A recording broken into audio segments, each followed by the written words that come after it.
Em instantes, Jornal do Boris, com Boris Casoy. Um jornal independente e apartidário. Um sobrevoo pelos principais fatos do Brasil e do mundo. Política, economia, cultura e esporte todas as manhãs.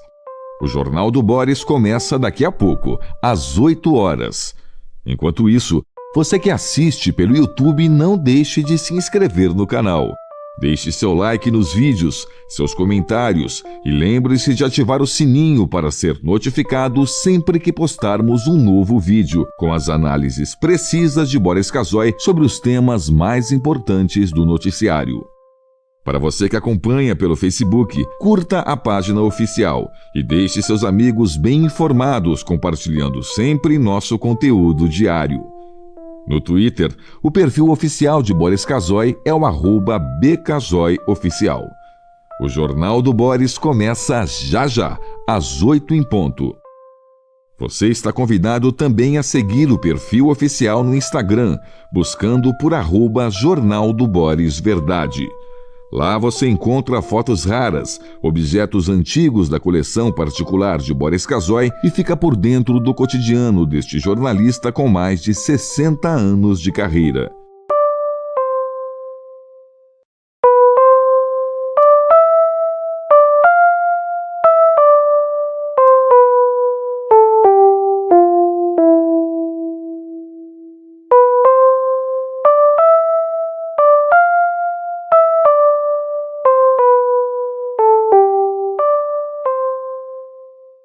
Em instantes, Jornal do Boris, com Boris Casoy. Um jornal independente e apartidário. Um sobrevoo pelos principais fatos do Brasil e do mundo. Política, economia, cultura e esporte todas as manhãs. O Jornal do Boris começa daqui a pouco, às 8 horas. Enquanto isso, você que assiste pelo YouTube, não deixe de se inscrever no canal. Deixe seu like nos vídeos, seus comentários e lembre-se de ativar o sininho para ser notificado sempre que postarmos um novo vídeo com as análises precisas de Boris Casoy sobre os temas mais importantes do noticiário. Para você que acompanha pelo Facebook, curta a página oficial e deixe seus amigos bem informados, compartilhando sempre nosso conteúdo diário. No Twitter, o perfil oficial de Boris Casoy é o @bcasoyoficial. O Jornal do Boris começa já, às 8 em ponto.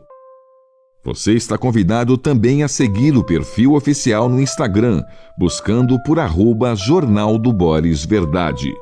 Lá você encontra fotos raras, objetos antigos da coleção particular de Boris Casoy e fica por dentro do cotidiano deste jornalista com mais de 60 anos de carreira.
A partir de agora, passando a limpo as notícias do dia no Brasil e no mundo, está no ar o Jornal do Boris. Bom dia, muito bom dia, está no ar o Jornal do Boris. O Jornal do Boris é um sobrevoo pelos principais acontecimentos do Brasil e do mundo a partir das primeiras páginas dos jornais. Hoje, o noticiário está cheio, está lotado.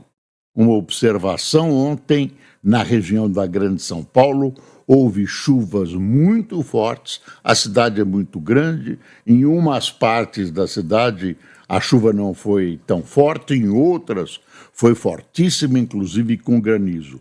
Mas o importante é o seguinte, bom, ficaram sem luz, a Enel, que é a mãe da escuridão, não consegue resolver os problemas com a rapidez necessária, mas o importante é o seguinte, hoje, segundo a meteorologia, essas chuvas podem se repetir na Grande São Paulo.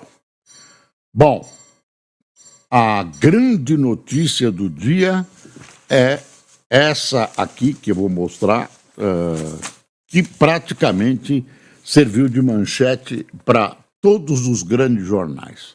Olha aí, dono do Facebook se rende a Trump e tira freio a fake news. Esse é o Estadão, olha a Folha.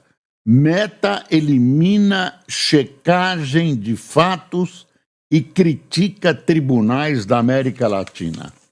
Aqui o Globo. Aliada a Trump, Meta muda regras de Instagram e Facebook. Zuckerberg afrouxa o combate a fake news.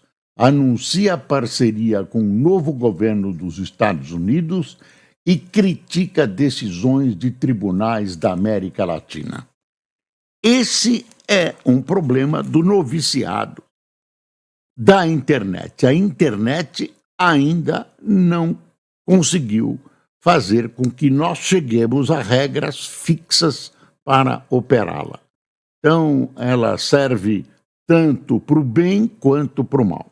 Então, o Zuckerberg tinha uma política, havia um grupo que fazia uma filtragem, né? A direita, isso a esquerda gostava, né? Essa filtragem evitava ataques, evitava vilezas, etc, etc, etc. A direita classificava esse tipo de ação como censura, porque, inclusive, tribunais usavam esse método de filtragem, né, como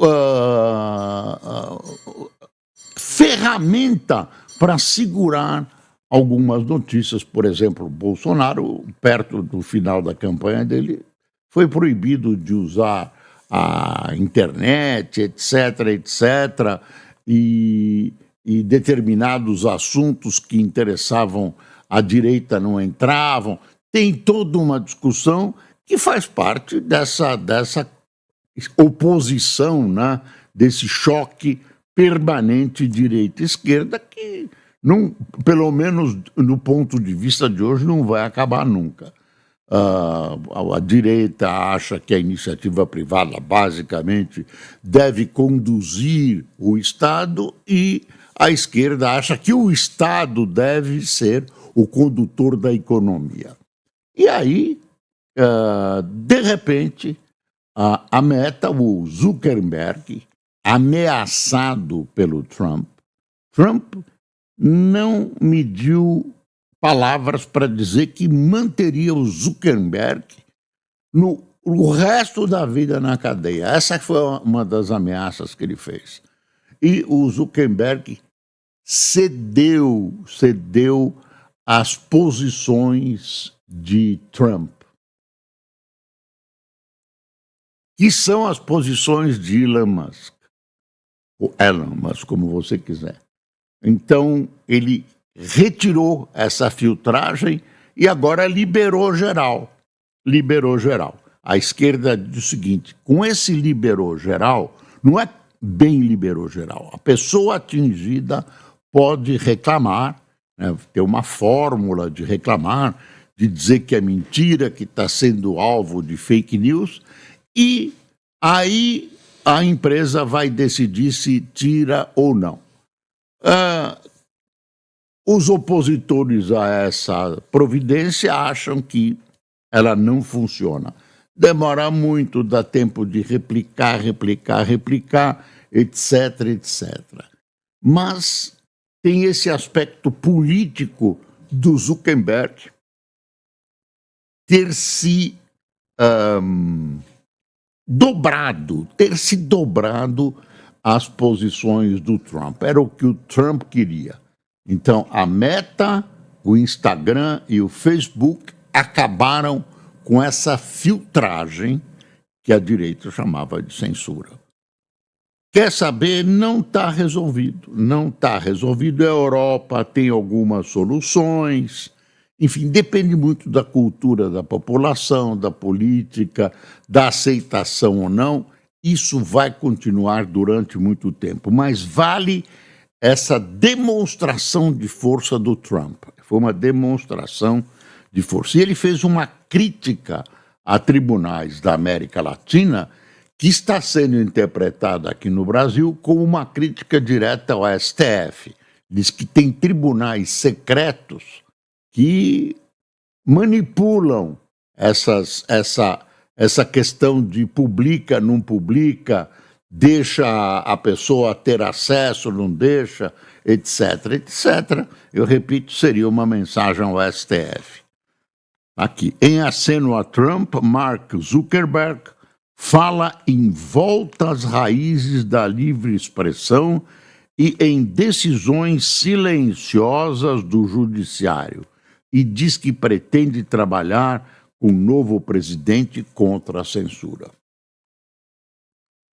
O Zuckerberg não era muito amigo do Trump e agora ficou. Ele, evidentemente, está em defesa do seu gigantesco patrimônio, né?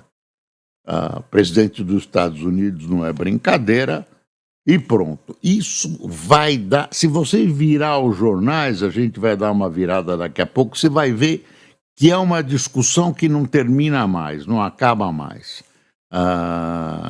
Ninguém tem razão, todo mundo tem razão, enfim, vamos ver o que vai acontecer. Talvez apareça alguma coisa num futuro próximo, alguma tecnologia baseada na inteligência artificial que consiga pôr um fim de maneira justa, difícil, nesse tipo de divergência que hoje existe quanto à utilização da internet.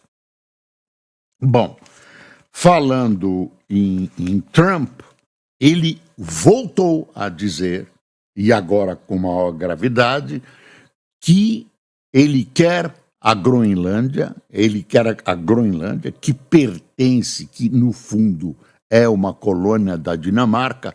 A Dinamarca disfarça dizendo que é um território autônomo.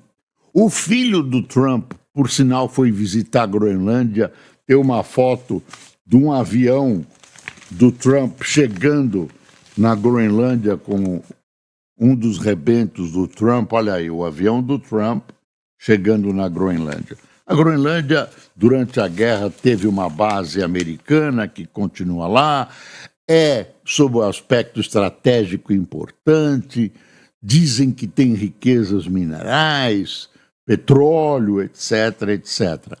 Outra coisa que a ameaça do Trump é, de novo, obter. Ele fala em força, ele não, no caso da Groenlândia e do Canal do Panamá, ele diz que não quer dizer que não vai usar a força. Alguém perguntou, o senhor pode usar a força para isso? Numa entrevista, ele disse, não, eu não quero me comprometer com isso. Quer dizer, ele admite que pode usar a força. Olha que loucura. Paris, a Europa, evidentemente, é contra, é uma maluquice. Ele também falou do Golfo do México. Ele quer mudar o nome do Golfo do México por Golfo das Américas. Aí também, não tem a menor importância a mudança de nome. Mas, como é que ele quer impor isso? Tem gente que acha que é da boca para fora. Agora, Eu vou lançar uma preocupação. Floresta amazônica. A floresta amazônica é vista por muitos, inclusive cientistas, como uma espécie de pulmão do mundo, tudo. E lá atrás do século passado, já um presidente da França, um presidente dos Estados Unidos, alguém deles disse, não, para baixo do meridiano, para baixo do Equador, ninguém tem soberania, umas coisas desse tipo que remetem à seguinte conclusão: a Amazônia é do mundo e não é do Brasil. Eu não sei se esse Trump, nas concepções bélicas dele, de repente resolve incluir nessas suas conquistas a Amazônia. Não sei, viu? Eu tô só ampliando um pouco essa visão dele, mas ele é capaz. Cara, que a Groenlândia, que pertence à Dinamarca, não é brincadeira, não é brincadeira. Outra coisa é o seguinte: o presidente Lula resolveu aproveitar o dia de hoje, que marca o segundo ano da suposta ou não suposta, porque a direita diz que não houve tentativa de golpe, as esquerdas, as áreas mais chamadas progressistas, dizem que houve, e as investigações, se a gente acredita nelas, eu acho que elas são críveis, mostram que houve o movimento golpista, estúpido, mas houve, mal feito, mas houve, sem apoio, mas tudo indica que houve. Ele resolve fazer uma comemoração em Brasília, um abraço a Brasília e tal. É um momento absolutamente não recomendável de uma cerimônia desse tipo. Por quê? Porque os militares estão pedindo anistia, existe uma unidade corporativa entre os militares estão insatisfeitos com o governo Lula, já houve manifestações, lembra aquele vídeo da Marinha, o presidente Lula chamou o chefe da Marinha, deu uma bronca, ele explicou que não era bem assim. Quer dizer, existe um mal-estar nos quartéis. Quando você vai tomar uma atitude política, você precisa ver se ela é conveniente e ela ou é oportuna, né? Eu acho que nesse caso dessa cerimônia, ela é inconveniente e inoportuna, porque ela abre uma série de portas perigosas. Bom, e o que está acontecendo? Sentindo isso, algumas autoridades não irão. Não irão.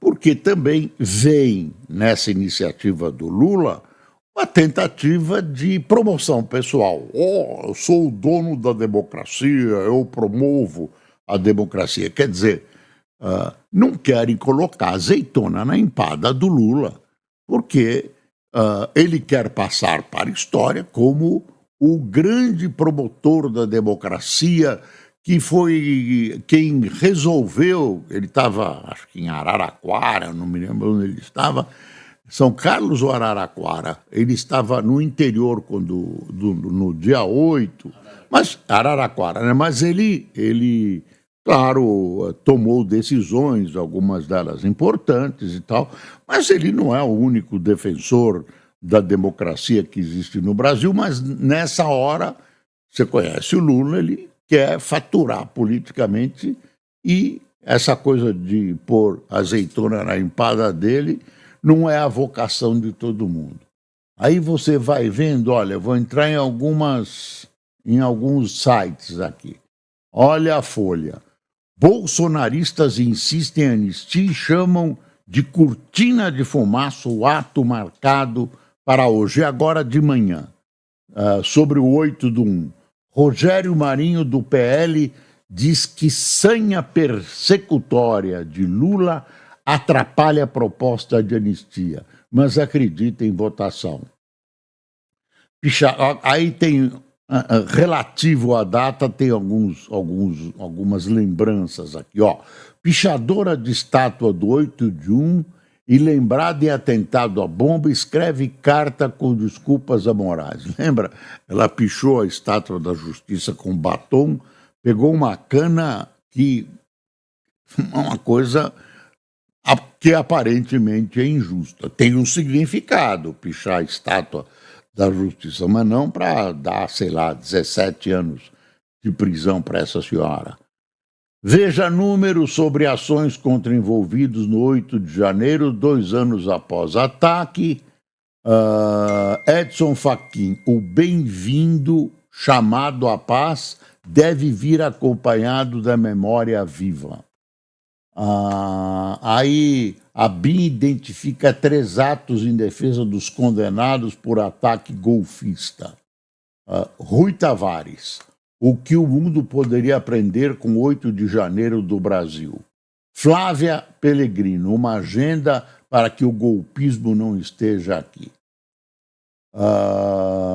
Aqui há uma posição dos ministros do STF, que, claro, não gostaram das declarações do Zuckerberg, mas estão se segurando.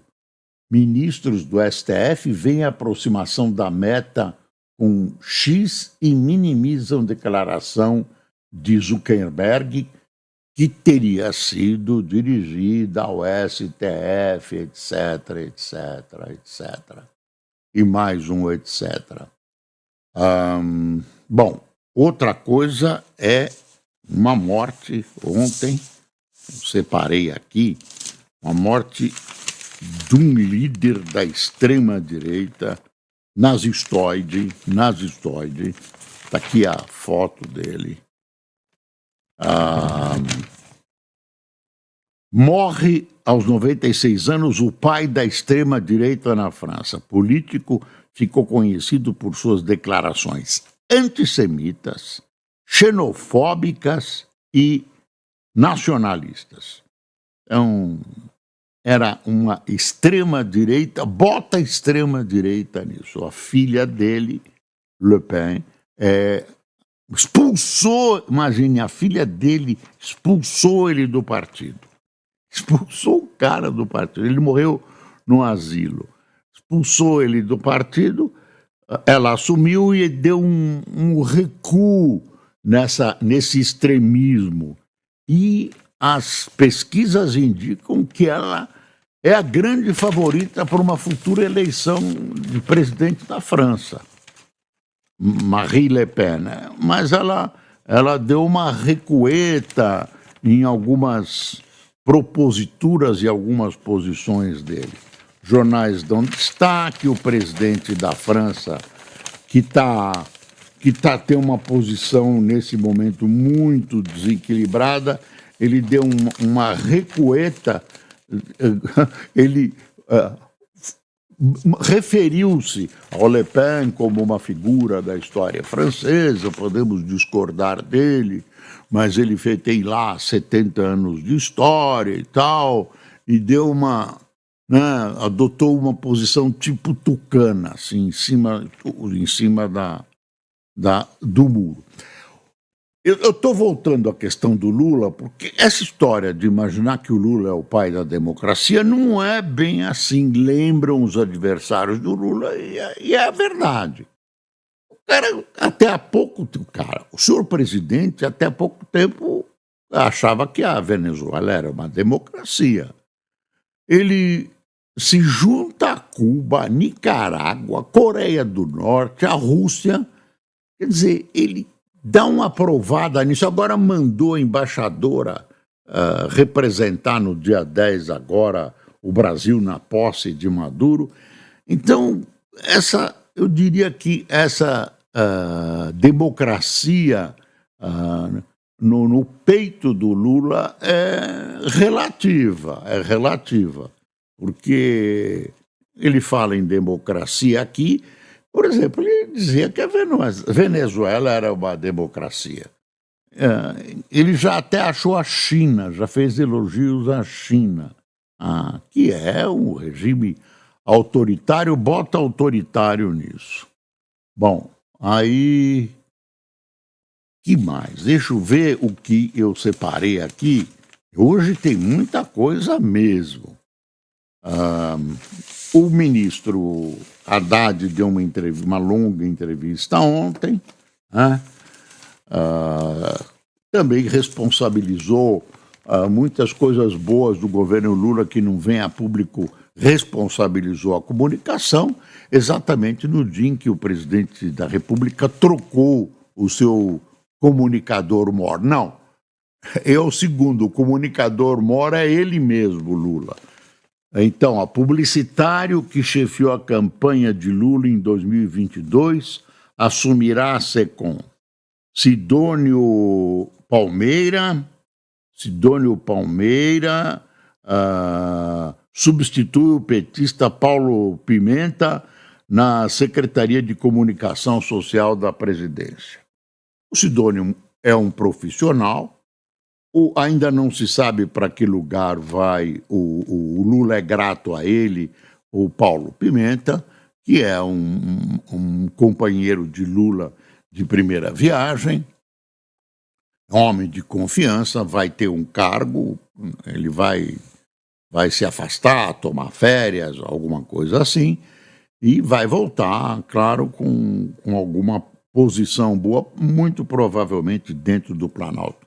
O presidente chamou, explicou para ele assume que realmente as coisas não andaram bem. Ele é um político, não é um comunicador, não é um técnico no assunto como o Sidônio, e o Sidônio vai precisar muito do apoio do Lula, porque dizem que a SECOM é totalmente dividida. Eu já disse isso, uma ala é da Janja, outra ala é do fotógrafo, outra ala é de não sei quem, e cada uma age uma contra a outra e age de per si. Então, realmente, o que vai acontecer, eu não sei. Agora, você precisa ter o que, né, comunicar. O fato é que as coisas boas do Lula, e houve algumas coisas boas, qualquer governo tem, não foram comunicadas. Por exemplo, a queda do desemprego não foi explorada na propaganda do governo como devia ser, etc, etc. O Lula sentiu isso, reflete na imagem dele, que é candidato em 2026, e tudo isso, enfim. Crise lá no governo não falta. Tem uma aqui, ó. Após saída de diretores, crise no IBGE se aprofunda, diz sindicato. Márcio Postman, a gente sabia que ia acontecer. Isso é um militante petista. Eu não sei, talvez ele tenha até razão, mas pelo tipo de conduta que ele dá, as coisas que ele chefia, pelo tipo de retórica dele, a gente podia esperar que o IBGE, que é um lugar supostamente tranquilo, mexe com números, entraria em ebulição. E entrou mesmo. Para mostrar, é cheio, o PT tem uma parte, tem outra parte que é do pessoal de direita que compõe esse governo, enfim, problemas. O Estadão faz um editorial hoje sobre aquele soldado israelense que a justiça brasileira, através de uma juíza, queria investigar por ter ele supostamente participado de um genocídio, um soldado que estava passando férias na Bahia. Aí o editorial chama-se Culpado por ser israelense. Para a Justiça Federal, ser israelense basta para ser investigado por crime de guerra. Então foi uma juíza, magistrada, não estou vendo o nome dela aqui, é um editorial grande, ela pegou uma acusação de uma fundação palestina, Então, está do outro lado da guerra. Não quer dizer que Israel fale a verdade também. Guerra, você já sabe, a mentira é a primeira a capitular.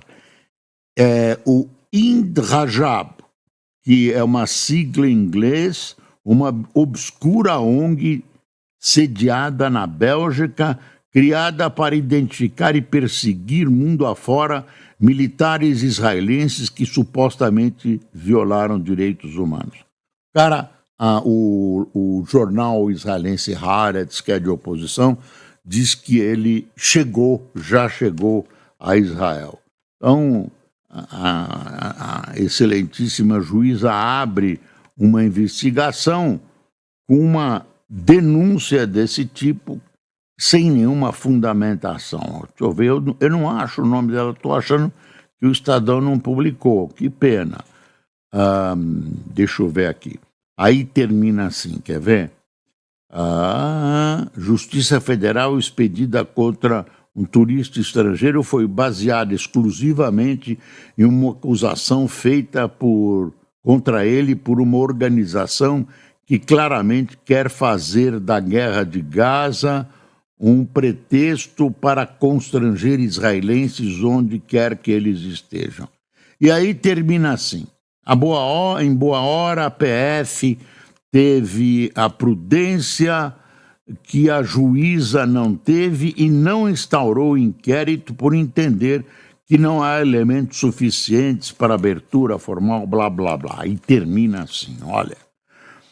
O exército de Israel até pode ter cometido crimes de guerra na resposta militar dos fatos de outubro. Porém, à luz dos fatos para a Justiça Federal, Yuval Vadgami, que é o soldado, só cometeu o terrível crime de ser israelense e de ser um militar a serviço de um Estado acusado de genocídio, malgrado ter sido vítima de um dos mais bárbaros ataques terroristas da história recente. Então, é aquela história do soldado israelense. Tem muita coisa hoje, viu? O Estadão faz um editorial, o Supremo Delegado Federal, né? Essa história do votos que foram pronunciados por juízes, por magistrados do Supremo agora vão ser, enfim, vão dar a prerrogativa tirar a validade dos votos, imagine, e entregar aos novos nomeados pelo governo Lula. Não dá para acreditar que o Supremo Tribunal pegue uma decisão dele e mude dessa maneira. Eu não vou entrar no mérito das decisões. Sidônio vai assumir SECOM para o segundo tempo de gestão. Tem um negócio que eu queria mostrar para você para prestar atenção. Preste atenção nessa pequena notícia que o Estadão deu quase, a Folha deu quase escondida. Nova regra amplia fiscalização sobre transações acima de R$5 mil ao mês. Ao mês, hein? Soma. A Receita Federal vai ampliar a fiscalização sobre transações de pessoas físicas via Pix que somarem ao menos R$5 mil por mês. A nova norma foi publicada em setembro e vale desde 1º de janeiro. Aquelas leis que a gente acha que não pegam. Operadoras de cartão de crédito e instituições de pagamento, como bancos digitais, deverão notificar a Receita operações que ultrapassarem o montante estabelecido para pessoas físicas e o valor de 15 mil mensais será para as jurídicas. Então, pessoa física que quer acumular 5 mil em transações vai ser, quer dizer, dedada, mas não é bem isso, vai ser notificada para a Receita Federal. Bom, tem um monte de coisas, eu fui aqui dando o que dava para fazer. Tem aí muita repercussão da Fernanda Torres, ela pode ganhar o Oscar, merece, etc, etc. Então, quem tomou cafezinho conosco nesse 8 do 1, não, é 8 do 1 mesmo, mas não aquele lá que o Lula vai comemorar. Reinaldo Menezes, Luciana Pimentel, Cícero Amorim, Quirino Ramos, Tony Moreno, Lloyd Pessoa, Rosinéia Correia, Zulmira Lisboa, Adiel Paulino, Marta Donati, Cláudio Tucci, Marlene Segato, Matheus do Carmo, Nivaldo Gonzaga, João Francisco de Uberlândia, Pietro Dias de Salvador, Hermano Vilela de Amparo e Rafael Mazan de Ponta Grossa. Pessoal, muito obrigado por sua companhia. Vamos esperar que esse Brasil entre nos trilhos. Tem muita coisa boa que pode acontecer. A gente não pode torcer contra o governo porque estamos no mesmo barco. Então, eu torço para que o governo Lula acerte. As minhas críticas visam não destruir, mas visam ajudar a construir a governança, porque ela nos diz respeito também. Bom dia.